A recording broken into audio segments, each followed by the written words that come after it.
নমস্কার বন্ধুরা, টুকিটাকি রান্নাঘরে আপনাদের সবাইকে স্বাগত। পিহু বলে দিয়েছে স্বাগত লাস্টের কথাটা।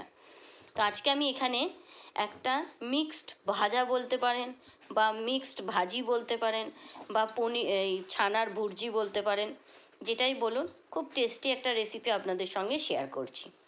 এখানে আমি কড়াই বসিয়ে দিয়েছি। কড়াইয়ের মধ্যে বেশ 4-5 চামচ তেল দিয়ে দিলাম। তেলটা খুব বেশি দরকার নেই, 4-5 চামচ তেল দিলেই হয়ে যাবে। আর দিয়ে দিলাম এখানে হলুদ আর কালো সর্ষে। সর্ষে ফোড়ন এই কারণেই দিয়েছি, এটার ফ্লেভারটা বেশ অন্যরকম লাগবে। সবসময় আমরা জিরে ফোড়ন, 5 ফোড়ন দিয়ে বা কালো জিরে ফোড়ন দিয়ে খেয়ে থাকি। একবার সর্ষে ফোড়ন দিয়ে দেখবেন, খুব ভালো লাগে। সর্ষেগুলো একটু ভাজা ভাজা হয়ে গেছে। এখানে আমি স্লাইস করে মিডিয়াম সাইজের 3টে পেঁয়াজ আমি একদম পাতলা পাতলা করে স্লাইস করে কেটে নিয়েছি।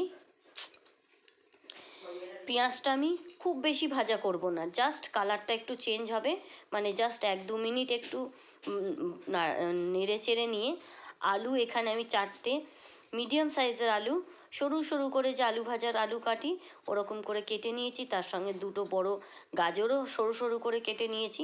এই দুটো সবজি সিদ্ধ হতে একটু বেশি সময় লাগে, তার জন্য আমি আগেই দিয়ে দিলাম। আর পেঁয়াজ একদম লাল হয়ে যাবার পরে দেবেন না, তাহলে কিন্তু আলু ভাজা হতে হতে পেঁয়াজ পুড়ে যাবে। তাই পেঁয়াজটা জাস্ট 1-2 মিনিট একটু নাড়াচাড়া করে আলু আর গাজরটা দিয়ে দিলাম। এবার আমি এখানে কিছু গুঁড়ো মশলা দিয়ে দেবো, কিছুই না, সিম্পল। আমি খুব সিম্পলভাবে রেসিপিটা করেছি, যাতে জিনিসটা টেস্টিও হয় আর খুব সিম্পলও হয়, কোনো রকম ঝামেলা না করে ঘরের ঘরোয়া জিনিস দিয়েই বানানো যায়। এখানে আমি হলুদ গুঁড়ো পরিমাণ মতো, আর একটু কালারের জন্য কাশ্মীরি মির্চি দিয়ে দিয়েছি, আর ধনের গুঁড়ো, ব্যাস। আর কোনো মশলা আমি দেবো না।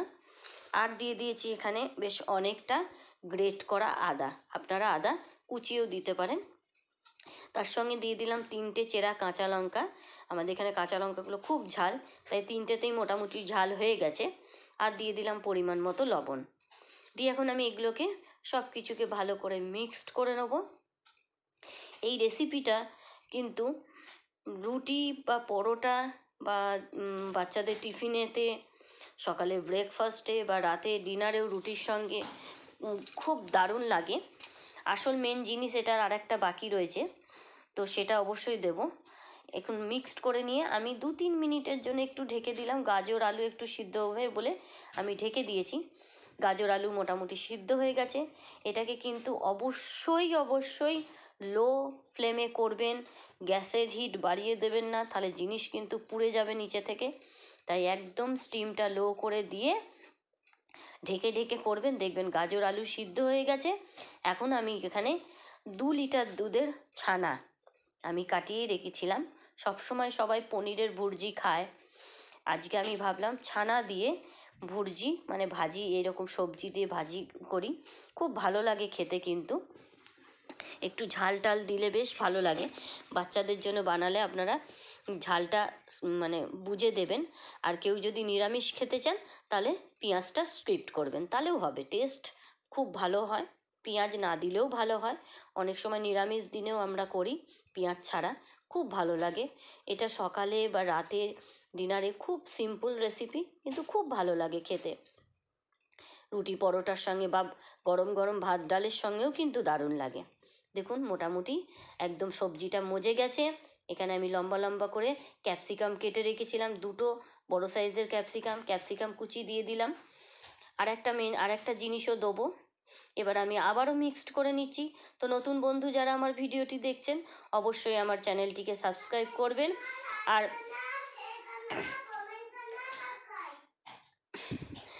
অবশ্যই কমেন্ট করবেন, শেয়ার করবেন, লাইক করবেন। আর যারা ফেসবুক থেকে দেখছেন তারা আমার পেজটি ফলো করার অনুরোধ রইল। আর সাবস্ক্রাইব করে চ্যানেলটিকে বেল আইকনটা প্রেস করতে ভুলবেন না। দেখুন মোটামুটি ভাজা আমার রেডি একদম। এখন আমি দেবো এখানে স্প্রিং অনিয়ন, এটা অপশনাল, বাড়িতে ছিল আমি দিয়ে দিয়েছি, যদি না থাকে না দেবেন, কোনো অসুবিধা নেই, তাতেও কিন্তু টেস্টটা ভালো হবে। অবশ্যই ছানাটা স্কিপ করবেন না, ছানাটা দিয়ে করবেন, তাতে টেস্টটা খুব ভালো লাগে। ছানাটা ভাজা হয়ে যায় এটার সঙ্গে, খুব ভালো লাগে।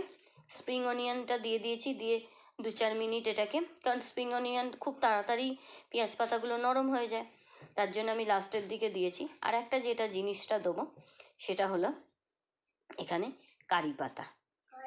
এর জন্যই কারি পাতা দিয়ে করছি বলে আমি কিন্তু সর্ষে ফোড়ন দিয়েছি। কারি পাতা দিয়ে করলে, সর্ষে ফোড়ন দিলে এটার টেস্টটা কিন্তু দুর্দান্ত হবে। তাই সর্ষে ফোড়ন দিয়েই করে দেখবেন। আর গ্যাসের স্টিমটা লো করে একটু ঢেকে ঢেকে করবেন, মাঝে মধ্যে একটু করে এটাকে উল্টে পাল্টে দেবেন, দেখবেন খুব সুন্দর একটা রেসিপি, দারুণ লাগে খেতে। খুব সিম্পলভাবে, ঘরোয়াভাবে, কোনো রকম বেশি মশলা না দিয়ে, সিম্পল, সবসময় রিচ খেতে ভালো লাগে না। আমি এখানে অনেকটা কারি পাতা দিয়ে দিয়েছি, কারণ কারি পাতাগুলো এর সঙ্গে একটু ভাজা ভাজা হয়ে গেলে দারুণ সুন্দর ফ্লেভার আসছিল খেতে গিয়ে, তার জন্য কারি পাতা দিয়েছি। দেখুন পুরো ভাজাটা আমার একদম রেডি হয়ে গেছে। গ্যাসের স্টিমটা বারবার বলছি একদম লো করে তারপরেই করবেন। আমি গ্যাস বন্ধ করে দিলাম, এবার আমি নামিয়ে নিচ্ছি। গরম গরম একদম ভাত ডালের সঙ্গে বা রুটি পরোটার সঙ্গে, সকালের ব্রেকফাস্টে বা রাতের ডিনারে, যখন হোক এই রকম একটা রেসিপি থাকলে দারুণ লাগে। আজকের জন্য এতটুকুই, আবার আপনাদের সঙ্গে দেখা হবে নতুন কোনো রেসিপি নিয়ে। তো বাই বাই।